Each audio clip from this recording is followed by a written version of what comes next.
O PCC, maior organização criminosa do país, já tentou mobilizar 100 milhões de reais para tentar libertar o seu líder máximo, Marcola. Você já ouviu essa história?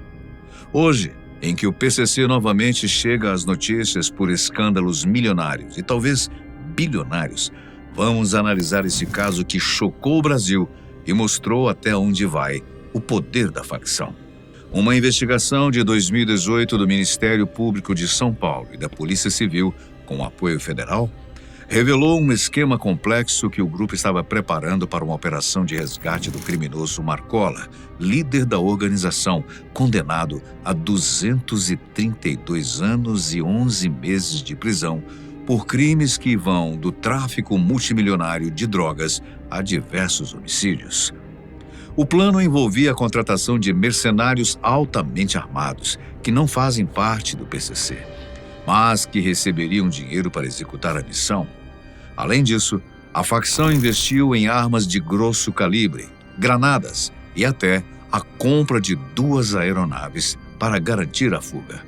Na época, o então deputado federal Major Olímpio levou o caso até o governo de São Paulo, pedindo o apoio das Forças Armadas para evitar o que poderia ter sido uma das fugas mais ousadas da história do Brasil. O cenário parecia de filme. Uma facção milionária, armas pesadas, mercenários e aviões prontos para resgatar o criminoso mais temido do país, preso na Penitenciária 2 de Presidente Venceslau, a mais de 600 quilômetros da capital paulista. De dentro da penitenciária, o PCC, mesmo tendo seu líder preso, continuava organizando e administrando parte do crime organizado do país. Era dali que vinham as ordens e dali também surgiam os planos ousados de fuga. A estrutura da facção é tão complexa, como vemos em casos recentes, como no esquema de tráfico de combustível e tráfico de drogas, que mesmo da cadeia, a rede de operações seguia normalmente. Aliás, pode-se até dizer que, para Marcola, era mais seguro comandar de dentro da cadeia que de fora, mas, mesmo assim, o PCC sempre tentou libertá-lo. Em apenas 4 meses, 3 tentativas foram frustradas pelas autoridades. Em julho de 2018, a Polícia Militar descobriu que os criminosos pretendiam usar um caminhão blindado para capturar Marcola. Pouco tempo depois, em outubro, outro plano foi revelado: explodir e metralhar os muros da penitenciária para abrir caminho para o resgate. Mas a terceira tentativa é que parecia ainda mais audaciosa e internacional. Segundo a apuração das autoridades, o PCC teria investido pesado na contratação de mercenários estrangeiros, forças paramilitares do Irã, da Nigéria e até membros das Farc, as Forças Armadas Revolucionárias da Colômbia, para essa operação de resgate. Estamos falando de um nível militar elevadíssimo. O detalhamento da investigação impressiona. A facção planejava utilizar 2 helicópteros, além de granadas, metralhadoras calibre .50 e fuzis de uso militar exclusivo, uma verdadeira operação de guerra. A estratégia também previa impedir qualquer reação das forças de segurança, com disparos direcionados contra as saídas de quartéis da região e até contra o helicóptero da própria PM. Era um plano que, se levado adiante, poderia ter entrado para a história como uma das operações de resgate mais violentas e explosivas já vistas no Brasil. Vamos ver outras tentativas? O plano B do PCC. Atentados contra Moro como alternativa ao resgate de Marcola. Segundo o promotor de justiça Lincoln Gakia, responsável por diversas apurações sobre o grupo, atentados planejados contra o senador Sérgio Moro, do União do Paraná, e outros nomes importantes também foram considerados ao longo dos anos, sendo uma espécie de plano B para a fuga de Marcola. A ideia inicial, considerada a prioridade máxima pelo PCC, era resgatar o líder de sua prisão em Brasília a qualquer custo. Após a Polícia Federal frustrar uma tentativa de fuga direta em 2022, como a planejada em 2018, a facção passou a estruturar outra frente de ataque. atingir autoridades que consideravam diretamente responsáveis por dificultar as suas operações. De acordo com as investigações, o PCC teria desembolsado cerca de R$ 2.900.000 para organizar o atentado contra Sérgio Moro, que incluía a compra de veículos blindados, aquisição de armas de grosso calibre e o aluguel de chácaras estratégicas na região metropolitana de Curitiba, de onde partiriam as ações. A lógica do grupo era simples. Se não fosse possível libertar Marcola por meio de uma fuga espetacular, o recado seria dado por meio da violência contra representantes do Estado. Bem se vê nessas tentativas não apenas a dedicação do PCC em manter a sua rede de crimes, mas também o alcance dessa rede, se estendendo desde Brasília ao sudeste e sul do país. Valores das tentativas. No total, Marcola já teria destinado cerca de R$ 60 milhões para financiar diferentes tentativas de resgate, sempre envolvendo estratégias mirabolantes e recursos de alto nível. O líder do PCC chegou a movimentar R$ 5 milhões por semana, um montante que garante o financiamento de mercenários, armas de guerra e planos que mais parecem saídos de um roteiro de cinema. Desde que assumiu o posto de chefe máximo do PCC em 2002, Marcola tem sido apontado como o cérebro por trás de algumas das operações mais ousadas da facção. As operações, quase sempre com toques cinematográficos, incluem resgates aéreos, ataques coordenados contra presídios e até tentativas de isolar cidades inteiras para permitir a sua fuga. A cada nova descoberta feita pelas autoridades, a impressão é a mesma. Marcola não apenas comanda um império criminoso, mas também mantém a habilidade de reinventar os seus planos, mesmo atrás das grades. E é justamente essa combinação que faz dele personagem central e temido no submundo do crime organizado brasileiro, que deve ser parado a todo custo. E como surgiu esse verdadeiro império? A rebelião de 2001. O PCC nasceu em 1993, dentro da Casa de Custódia de Taubaté, mas, curiosamente, Marcola não estava entre os seus fundadores.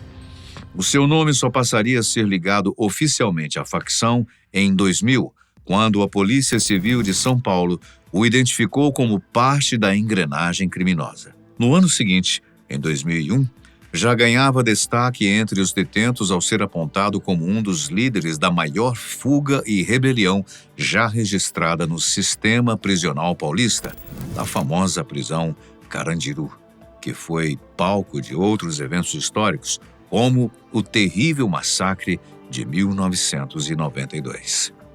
Foi nessa fuga de 2001 que Marcola começou a se consolidar como um dos nomes mais influentes nos bastidores do crime, ainda que oficialmente não fosse reconhecido como líder máximo.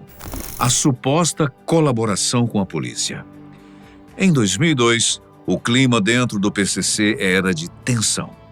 Dois dos fundadores da facção, Cezinha e Geleião, planejavam uma onda de atentados contra autoridades e até contra a própria Bolsa de Valores de São Paulo, uma demonstração de força e ousadia que poderia causar um impacto histórico e sangrento se tivesse sido concretizada. Marcola, no entanto, era contra o plano e ambicionava algo maior: a liderança da facção. Para isso, teria recorrido a uma jogada ousada e controversa.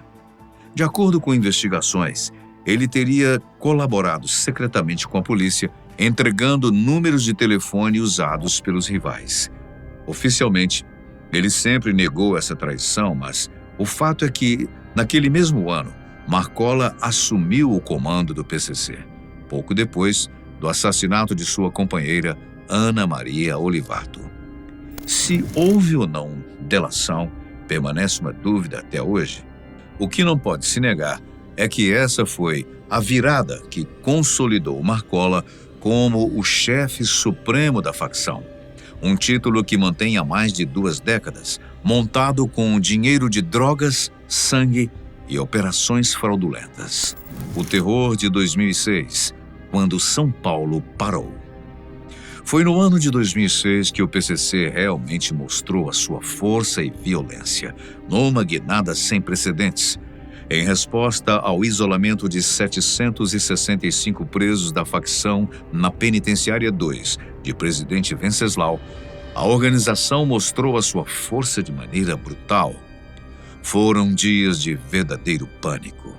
Rebeliões em 74 presídios, ataques nas ruas e 59 agentes de segurança mortos. A rotina da maior metrópole do país simplesmente colapsou. Comércios de portas fechadas, transportes parados, escolas vazias e até toques de recolher impostos pelo crime. Na época, a sensação era de que o Estado havia perdido o controle para o PCC. O maior detalhe, porém, veio anos depois, no ano de 2015, quando um depoimento revelou que representantes da cúpula do governo paulista teriam feito um acordo direto com Marcola para encerrar os ataques. Se confirmado, o episódio mostraria que naquele momento a facção estava tão poderosa que conseguiu até sentar-se à mesa de negociações com o próprio Estado. Então, quem é essa figura tão poderosa, capaz de conduzir a facção mais temida do país? Quem é Marcola, o chefão do PCC?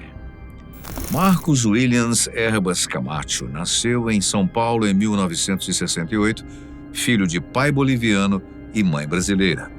Órfão desde os 9 anos, ele passou a vagar pelas ruas da metrópole, sobrevivendo como um pequeno ladrão.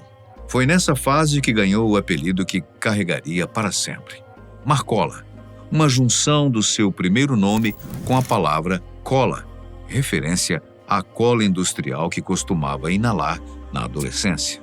O que começou com pequenos furtos evoluiu rapidamente para roubos mais audaciosos, até culminar na sua primeira prisão em 1986, após assaltar um banco. Desde então, Marcola iniciou uma trajetória que o transformaria no líder máximo do PCC, a facção criminosa mais poderosa do Brasil e um dos nomes mais temidos do crime organizado nacional. Marcola foi rastreado e preso no fim dos anos 90 graças a uma investigação minuciosa da Polícia Civil de São Paulo. Após um assalto milionário à empresa Transprev, Marcola fugiu para o Nordeste e o Paraguai, mas deixou pistas que os investigadores souberam seguir. O ponto-chave da captura foi um simples recibo de conserto de óculos de sol encontrado no lixo, que, junto ao número de um bip, permitiu a conexão de Marcola ao crime. De volta a São Paulo, seu carro, um modelo Chrysler Stratus, chamou a atenção da polícia, que conseguiu localizá-lo numa abordagem ousada. Marcola tentou se passar por fazendeiro com documentos falsos, mas a investigação detalhada provou a sua identidade e o colocou atrás das grades, onde montou sua fama e poder. A história de Marcola mostra que, por trás da liderança do PCC, há muita estratégia e planejamento que precisam ser desmantelados e enfrentados com cuidado, se quisermos acabar com o reinado da facção. Mesmo com a prisão e a vigilância constante, a organização segue ativa nos seus crimes bárbaros e os planos de resgate de Marcola continuam a ser articulados. Diante disso, a pergunta permanece: será que Marcola já estaria elaborando mais um plano audacioso para escapar? Enquanto autoridades e investigadores tentam antecipar os seus próximos movimentos, a figura do líder do PCC continua cercada de mistério e tensão, lembrando que o jogo entre crime e justiça está longe de terminar.